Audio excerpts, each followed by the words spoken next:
De volta para Brasília, a reforma tributária foi destaque do último seminário do LIDE. A previsão é de que a unificação dos impostos seja implementada gradualmente. Confira todos os detalhes sobre as expectativas desses setores com Daniel Lian. A regulamentação da reforma tributária deve ser concretizada até o final desse ano.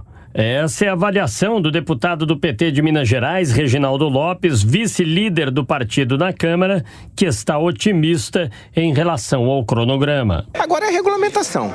Então, serão 3 projetos de leis complementares que nós vamos votar, acredito que até o primeiro semestre na Câmara dos Deputados e no segundo semestre nós vamos votar no Senado.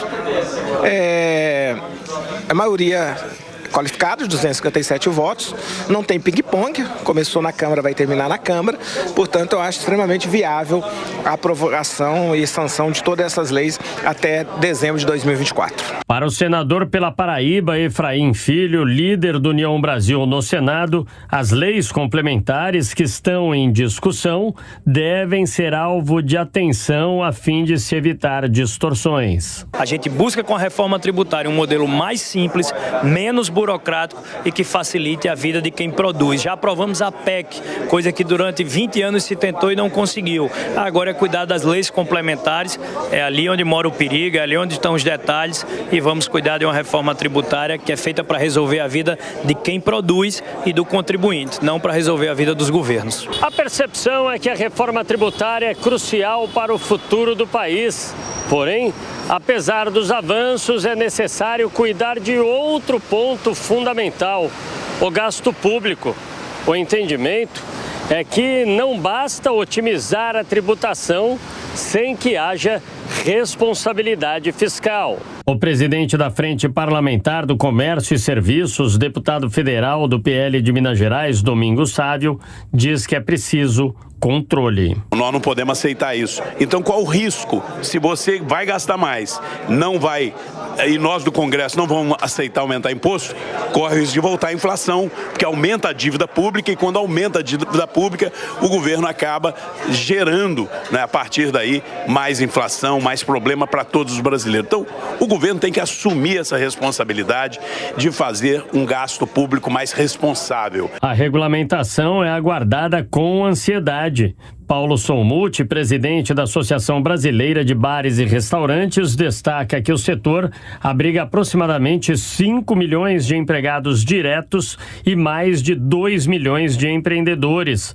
Para ele, haverá impulso nos negócios. Muito importante para a questão econômica, social. Então, a reforma hoje, ela simplifica, ela desburocratiza e ela nos abrirá espaço para ganharmos produtividade. Então, vamos trabalhar com dureza, com firmeza no parlamento para ter um padrão bom, né? A alíquota justa para esse setor. Já o presidente da Associação Brasileira da Indústria de Alimentos, João Dornelas, indica que num país onde há insegurança alimentar, não pode haver elevação de tributos. No final das contas, é o consumidor que vai pagar, né? Se for zero a tarifa, é bom para o consumidor, bom para o Brasil, gera emprego, roda a economia. Quanto mais caro for a tarifa, mais o consumidor vai pagar e reduz o consumo. É ruim para todo mundo, né?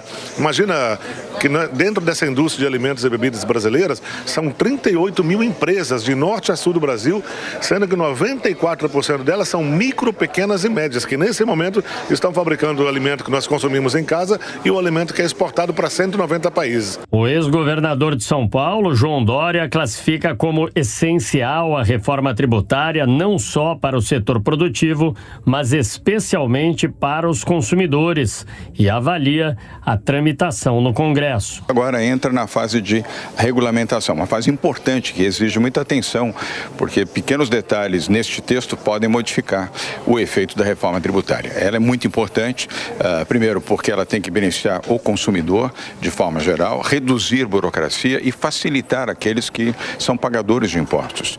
E não o manicômio que hoje existe na aplicação tributária no Brasil. Então ela foi feita, foi pensada, foi discutida e votada no Congresso Nacional para facilitar a vida do consumidor, facilitar a vida das empresas e do sistema tributário de maneira geral. Projetos da reforma tributária devem ser enviados ao Congresso no início da próxima semana. A ideia é encaminhar aqueles deveres com as normas gerais, principalmente os que tratam do IBS, CSB e cashback.